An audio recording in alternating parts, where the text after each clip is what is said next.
नमस्कार दोस्तों, धार्मिक तथ्य में आपका स्वागत है। दोस्तों, रामायण और महाभारत में ऐसी कई कहानियां हैं जिसमें महाबली हनुमान जी ने दूसरों का घमंड तोड़ा। दोस्तों, रामायण में एक ऐसी कथा है जब हनुमान जी को क्षणिक भर के लिए घमंड हो गया था। ऐसी ही एक कथा तब की है जब भगवान श्री राम अपनी सेना के साथ सागर तट पर पहुंच गए थे। समुद्र पर सेतु बांधने से पहले विजय का आशीर्वाद प्राप्त करने के लिए भगवान श्री राम के मन में भगवान शिव की पूजा एवं उनका शिवलिंग स्थापित करने की इच्छा हुई। तब श्री राम ने हनुमान जी से कहा कि काशी जाकर एक दिव्य शिवलिंग ले आएं ताकि वे उसे यहाँ स्थापित कर सकें। श्री राम की आज्ञा मिलते ही हनुमान जी तीव्र गति से काशी पहुंचे और एक दिव्य शिवलिंग लेकर वापस आ गए। उसी बीच पूजा का मुहूर्त निकलते देख भगवान श्री राम ने वहीं रेत से एक शिवलिंग की स्थापना की और उसकी विधिवत पूजा शुरू ही करने वाले थे कि तभी हनुमान जी शिवलिंग लेकर आ गए। जब हनुमान जी ने देखा कि श्री राम ने किसी और शिवलिंग की स्थापना कर ली है तो वे बड़े दुखी हुए। उन्होंने श्री राम से कहा कि हे प्रभु, आपके आदेश पर मैं इतना श्रम करके काशी से ये शिवलिंग लाया हूँ और आपने किसी और शिवलिंग की स्थापना कर ली।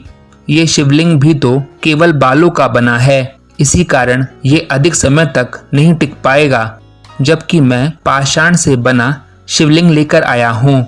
इस पर भगवान श्री राम ने कहा, हे हनुमान, इसमें दुखी होने की कोई बात नहीं है, किंतु यदि तुम्हारी इच्छा हो तो इस शिवलिंग को हटाकर तुम अपने शिवलिंग की स्थापना कर दो।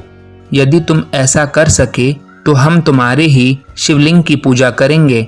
इस पर हनुमान जी ने सोचा कि उनके एक प्रहार से तो पर्वत भी टूट कर गिर जाते हैं, फिर ये रेत से बना शिवलिंग क्या चीज है। इस अहंकार की भावना से हनुमान जी उस शिवलिंग को हटाने का प्रयास करने लगे, किंतु आश्चर्य की बात ये थी कि पर्वत को भी उखाड़ देने वाले हनुमान जी उस रेत के शिवलिंग को थोड़ा भी न हिला सके। उस शिवलिंग को उखाड़ने के प्रयास में हनुमान जी की पूंछ कट गई। वे जमीन पर गिर पड़े और मूर्छित हो गए। यह देखकर सारे वानर हंसने लगे। तब हनुमान जी सब समझ गए और श्री राम से हाथ जोड़कर प्रार्थना करने लगे कि हे प्रभु, मेरे से जो अपराध हुआ है उसके लिए मुझे क्षमा करें। तब श्री राम ने कहा, हे हनुमान, तुम मेरे स्थापित लिंग से उत्तर की ओर अपने लाए हुए लिंग को विश्वनाथ के नाम से स्थापित करो। हनुमान जी ने भगवान श्री राम की आज्ञा से शिवलिंग को स्थापित कर दिया। तब श्री राम ने हनुमान जी को वरदान देते हुए कहा, हे हनुमान, तुम्हारे द्वारा स्थापित विश्वनाथ लिंग की पूजा किए बिना जो भी मनुष्य सेतुबंध रामेश्वर की पूजा करेगा उसकी पूजा व्यर्थ हो जाएगी। फिर श्री राम ने हनुमान जी से कहा कि तुम्हारी पूंछ यहीं पर छिन्न हुई है, अतः तुम यहीं पर भूमि में छिन्न पूंछ तथा गुप्त पाद होकर अपने गर्व का स्मरण करते हुए पड़े रहोगे। तब हनुमान जी ने अपने अंश से वहीं अपनी मूर्ति स्थापित कर दी।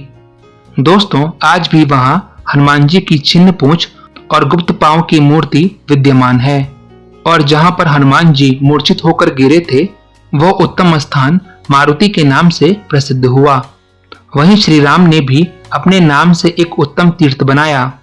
श्री राम ने वहां अपने अंश की एक मूर्ति भी स्थापित कर दी। सेतु माधव नाम की वह मूर्ति अभी भी वहां उपस्थित है। उसके पश्चात श्री राम ने अपने हाथ से छूकर हनुमान जी की पूंछ को पुनः जोड़ दिया। दोस्तों, कहा जाता है कि हनुमान जी की पूंछ से लपटे जाने के कारण रामेश्वर का मस्तक कुछ दब गया था। वह शिव मस्तक अभी भी वैसा ही चिपटा है। तो दोस्तों, इस वीडियो में इतना ही। अगर आपको ये वीडियो अच्छा लगा हो तो इसे लाइक करें, शेयर करें एंड प्लीज सब्सक्राइब करना ना भूलें। धन्यवाद।